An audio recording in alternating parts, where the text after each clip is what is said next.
ท่านกำลังรับฟังรายการ 3E Easy English Everyday ให้การเรียนอังกฤษเป็นเรื่องง่ายทุกๆวัน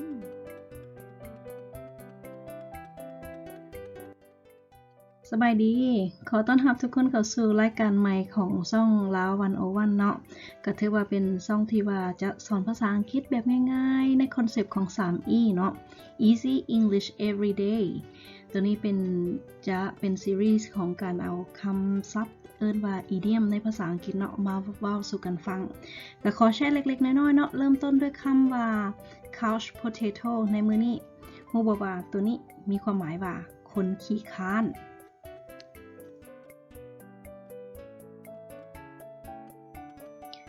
คำว่า couch potato ในภาษาอังกฤษเนาะหมายถึงคนที่ว่าแบบขี้ค้านบ่ได้เฮ็ดหยังเลยบ่ได้ออกกำลังกายเลยแล้วก็เบิ่งโทรทัศน์ตลอดเวลาจังซั่นฉะนั้นคนที่มีลักษณะนิสัยแบบนี้ก็จะเป็นคนที่ว่าบ่แอคทีฟเนาะไลฟ์สไตล์บ่แอคทีฟเลยในความหมายที่ว่าจาก dictionary เดี๋ยวจะอ่านให้ฟัง a person who takes little or no exercise and watches a lot of televisions นี่เป็นความหมายของคนที่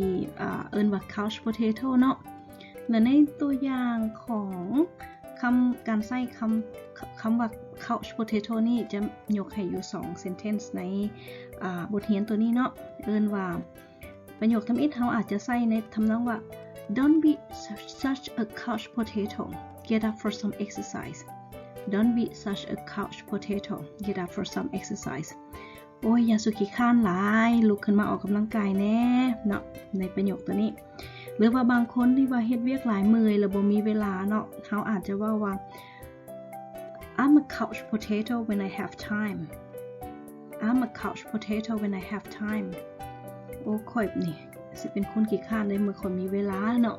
เพราะว่าปกติเวียกก็ยุ่งอยู่แล้วบ่ค่อยมีเวลาคันมีเวลาตัวใดก็อยากนั่งสบายๆอยู่ตังแล้วก็บ่เฮ็ดหยังเนาะนี่แม่น2ตัวอย่างของการใช้คำว่า couch potato ที่มีความหมายว่าคนขี้ข้านถ้าว่าหมู่เพื่อนมีคำตัวอย่างแบบใดที่ใช้สำหรับตัวอย่างตัวนี้ก็ขอให้แชร์ให้กันฟังหน่อยเนาะเพราะว่าเวลาสั่งเฮาก็เขียนได้แต่ซ้ำนี้ว่าซั่นซะบ่แม่นภาษาป้าๆมาๆของเฮาเนาะบางเทื่อเฮาก็อาจจะบ่ได้มีความเพอร์เฟคว่าซั่นซะก็ยินดีต้อนรับทุกคำเห็นคอมเมนต์หยังเพื่อว่าแชร์และแลกเปลี่ยนให้การเรียนภาษาของเฮาเป็นเรื่องที่ง่ายและก็